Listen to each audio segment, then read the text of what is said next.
नमस्कार दोस्तों। आज प्रस्तुत है कहानी अनोखी पतिव्रता। तो चलो दोस्तों, ये कहानी शुरू करते हैं। जमुना नाम की एक स्त्री मध्य प्रदेश के एक छोटे से गांव में रहा करती थी, जो अपने पति से बहुत प्रेम करती थी। उसका जीवन पूरी तरह अपने पति के लिए समर्पित था।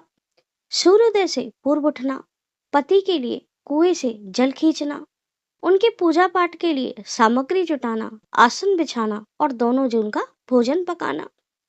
दोपहर में पति जब तक काम से न लौटते, भोजन का एक निवाला वे अपने मुख में न डालती।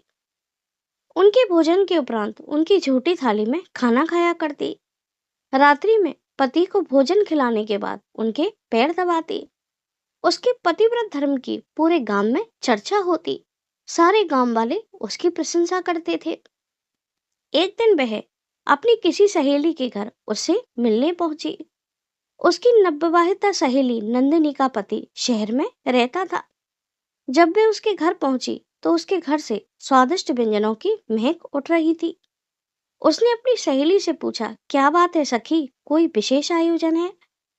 नंदिनी ने कहा, ऐसी कोई बात नहीं। जमुना ने उसे छेड़ते हुए पूछा, इसका मतलब तुम्हारे पति आने वाले हैं, इसीलिए तुमने ये स्वादिष्ट खाना बनाया है?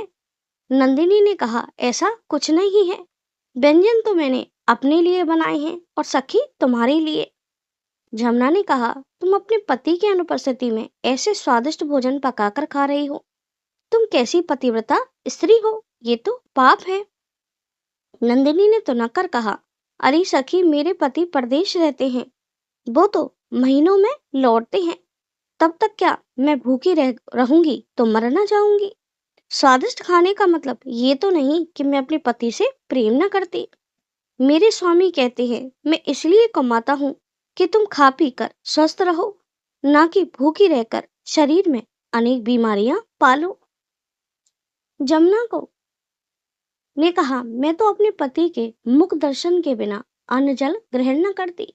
नंदिनी ने कहा, हम पति पत्नी परस्पर बहुत प्रेम करते हैं, पर उसे जताने के लिए अन्न का त्याग करने की आवश्यकता नहीं। जमुना को अपनी सखी नंदिनी की ये बात पसंद न आई। मैं सोचने लगी, यह तो शास्त्रों के विरुद्ध है। कुछ देर अपनी सहेली का हालचाल जानकर वह सांझ तक अपने घर लौट आई। उसने अपनी सखी नंदिनी की बात अपने पति को घर आकर बतलाई। वह बोली, अजी, एक पतिव्रता स्त्री को पति के मुख के दर्शन बिना अन्न ग्रहण नहीं करना चाहिए। ये तो शास्त्रों के विरुद्ध है। उसका पति अपनी पत्नी की बात सुनकर बेहद प्रसन्न हुआ। अपनी प्रति पत्नी का सच्चा समर्पण और प्रेम देखकर वह मनी मन सोचने लगा, क्यों न मैं अपनी पत्नी के पतिव्रत धर्म की परीक्षा लेकर देखूं कि कहीं उसका प्रेम और पतिव्रत धर्म ढोंग तो नहीं है।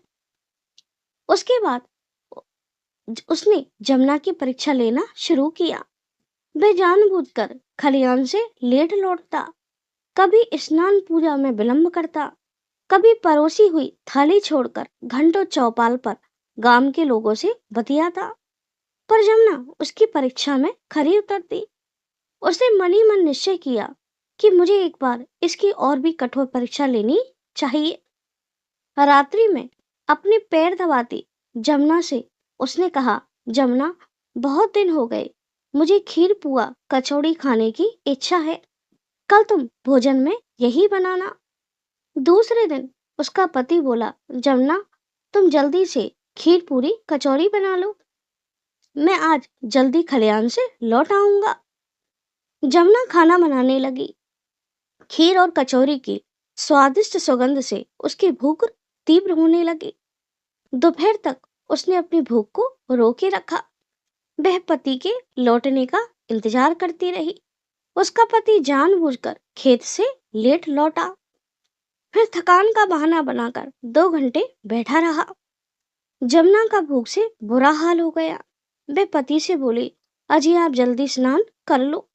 उसने पति के लिए कुएं से फटाफट पानी खींचा। उसका पति जैसे ही नहाने गया, उसका पैर फिसला और वह मूर्छित होकर गिर पड़ा। उसकी आंखें फैल गईं। जमुना दौड़ी, पति को जगाया, पर पति ने होश न किया।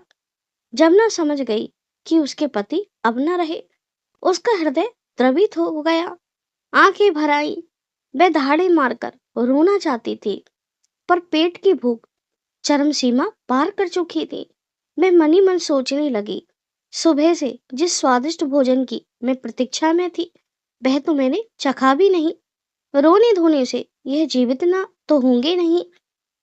पड़ोसी गांव इकट्ठा होगा, ना जाने फिर मुझे कितने दिन भूखा मरना पड़े। पहले कुछ खा लूं, फिर रोना धोना होता रहेगा। वह दौड़कर रसोई घर में पहुंची, भरपेट भोजन किया, फिर मुंह धोकर लंबा सा घूंघट काढ़ कर दहाड़े मारकर रोने लगी कि तुम तो परम धाम चले गए, हमको क्यों छोड़ गए।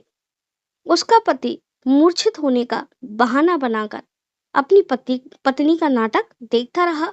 जमुना फिर बिलक बिलक कर रोने लगी और बोलने लगी, स्वामी आप तो परम धाम चले गए, हमको क्यों छोड़ गए। उसके पति ने थोड़ी देर बाद आंखें खोली और बोला, हम चले चले गए परम धाम, तुम पीछे से खीर कचौड़ी चखो। पत्नी ने जब यह सुना तो वह चौंक गई और हक्की बक्की रह गई। लज्जा से उसने अपना सिर झुका लिया, मन ही मन पछताने लगी कि यदि मैंने अपनी जिह्वा पर नियंत्रण रखा होता तो पति के समक्ष इतना लज्जित न होना पड़ता। वह समझ गई कि मेरी पोल खुल चुकी है। उसके पति ने क्रोध में भरकर कहा, मैं मरा नहीं, जीवित हूँ, सिर्फ तुम्हारी परीक्षा ले रहा था। यदि भूखा नहीं रह सकती तो ये पतिव्रत धर्म का ढकोसला न किया करो। ये सुनकर पत्नी शर्म से धरती में गड़ गई। उसके बाद उसने ये पतिव्रत धर्म का ढोंग त्याग दिया। थैंक यू दोस्तों। अगर मेरी ये छोटी सी कहानी आपको पसंद आती है तो प्लीज मेरे चैनल को लाइक करें और सब्सक्राइब करें। और इस कहानी का उद्देश्य ये नहीं है कि मैं किसी पतिव्रता स्त्री के सम्मान को आहत पहुंचा रही हूँ। ये केवल एक मनोरंजनात्मक कहानी है। धन्यवाद।